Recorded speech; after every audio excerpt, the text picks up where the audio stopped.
It is essential to recognize that while it is tempting to romanticize our ancestors and the eras from which they hailed, such idealization can never yield a complete picture.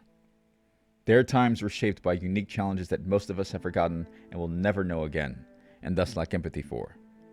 Yet it was these very challenges that drove them to innovate and aspire for a future brighter than what was their present. They envisioned a world with the conveniences, privileges, and opportunities that we have today, some of which being beyond what they even imagined. In many ways, the times we live in are a testament to their hard work, struggles, and sacrifices. And as we fondly remember the traditions and values of the past, it is crucial to value and cherish the present that they helped to shape. For instance, let us consider the spirit of Norse ancestry, the true spirit. Today, while some might see the essence of being Norse as existing in cosplay with swords and shields, this representation misses the deeper meaning. The true ancient Norse spirit is not in the props of yesteryears, but in the pioneering spirit of exploration and self-mastery as one conquers in the various contexts of what it means to conquer. Just as the Norsemen of the past sought new lands and opportunities, today's embodiment of that spirit lies in the exploration of distant lands, the mysteries of ocean depths, and even the vastness of space. It is reflected in the commitment to create a brighter future for the next generation, such as, but not limited to, real improvements to modern farming. The true ancient Norse spirit can be seen in mastering modern tools and weaponry in the same way a Norse warrior would have honed his skills with the tools and weapons of his time. If we were to travel back in time to tell a Norseman what a gun is, I am certain that we would be hard-pressed to find many who wouldn't be excited by such an imaginative invention that they could use to conquer their enemies. So the true Norse spirit isn't in the sword as a literality, but as a concept. What is the sword of our time?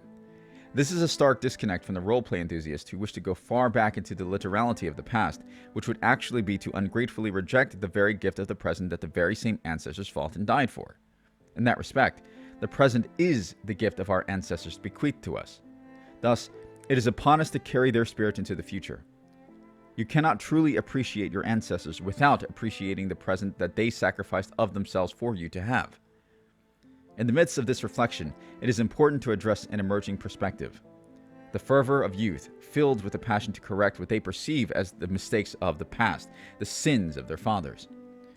While the intent of their enthusiasm is commendable, it is vital to approach the legacies of our ancestors with both understanding and patience.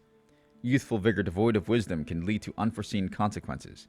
By not reflecting deeply on the past, we risk repeating or even exacerbating historical mistakes, as the youth become possessed by their own shadow, developed by their overconfidence in their own moral virtue. But the deeper question is, why should we care about correcting or carrying any of these legacies at all? I believe that the answer lies within us. To look within is to ask your ancestors for answers. What are even greater heights that we can achieve as a civilization, as a people? To seek beauty for beauty's own sake, to seek knowledge for knowledge's own sake. How about wisdom? How about for the appreciation of existence itself, for existence's own sake, as our very lives are gifts? So why not live our lives for the sake of living, to unlock our potential for the sheer enjoyment of our own potential's sake? How about to empower yourself from within, not for your own selfish ambition, but to reach your absolute best in service to ones you love? For as we unlocked our latent potential within, we would ultimately see that potential manifest throughout our civilization as our civilization. And what a glorious age that would be, an age to do our ancestors proud in replenishing the best of what they did get right. We are the embodiment of our ancestors' hopes and dreams. We are what survives them. Their resilience, their passions, and spirits live on within our very DNA. Above everything else, it is essential to remember that they, like us, were human.